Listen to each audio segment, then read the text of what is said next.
Dear friends, dear leaders, and Mustafa, thanks so much. Happy to see all of you. Thank you for such big support.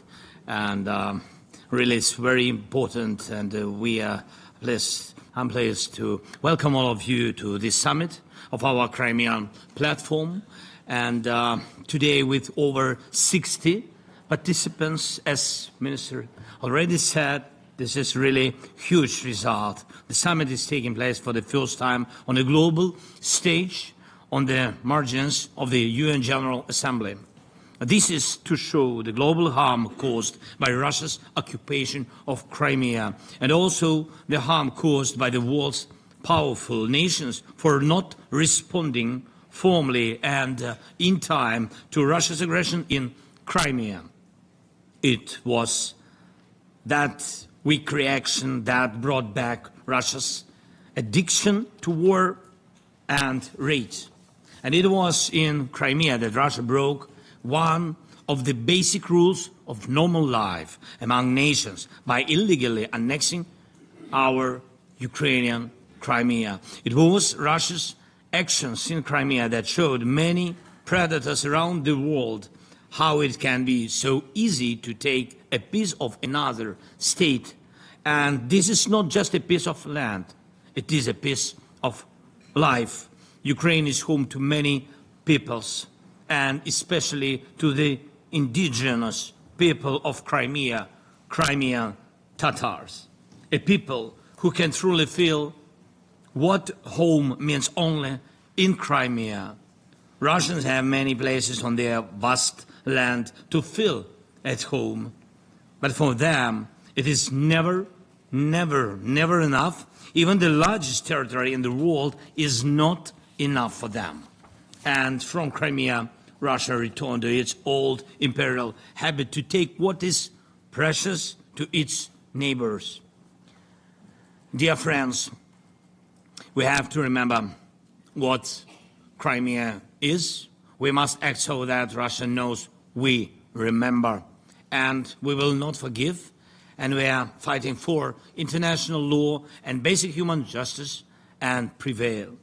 And I thank everyone who maintains and strengthens sanctions in response to the Russia's war. And it's important to coordinate sanctions fast, our steps with partners and their steps with each other. And we are taking action to prevent Russia from turning Crimea into one large military base. And we have to do this to protect the lives of our people. Our long-range drones are accurate. Our pressure on Russia logistics is producing results. And the Russian war machine is facing very serious difficulties. It's vital that the world keeps in mind the suffering of civilians whose lives Russia has destroyed in the occupied territories. And today, repression is the harshest in Crimea and other areas under Russian control for speaking the truth, for wanting freedom, even for faith. Crimean Tatars, Muslims are among the main targets of this repression. Imagine some Crimean prisoners have been deprived of their freedom since 2014, already 11 years. So Ukraine's main message is this: do not let war become part of the norm. Russia very much wants to make war the new normal, and this is exactly what we must resist, not allowing killings and Russian occupation to become something the world can simply turn a blind eye to. There must be no normalization of Russia's war or of Russia's brazenness to wage it. There must be no easing or lifting of sanctions on Russia while the war and occupation continue.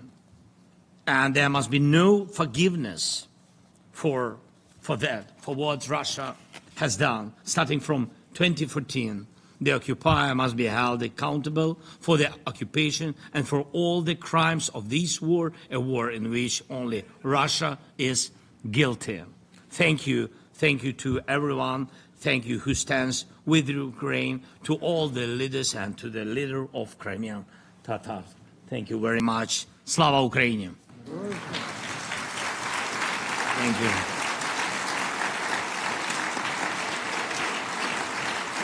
Thank you so much. Thank you.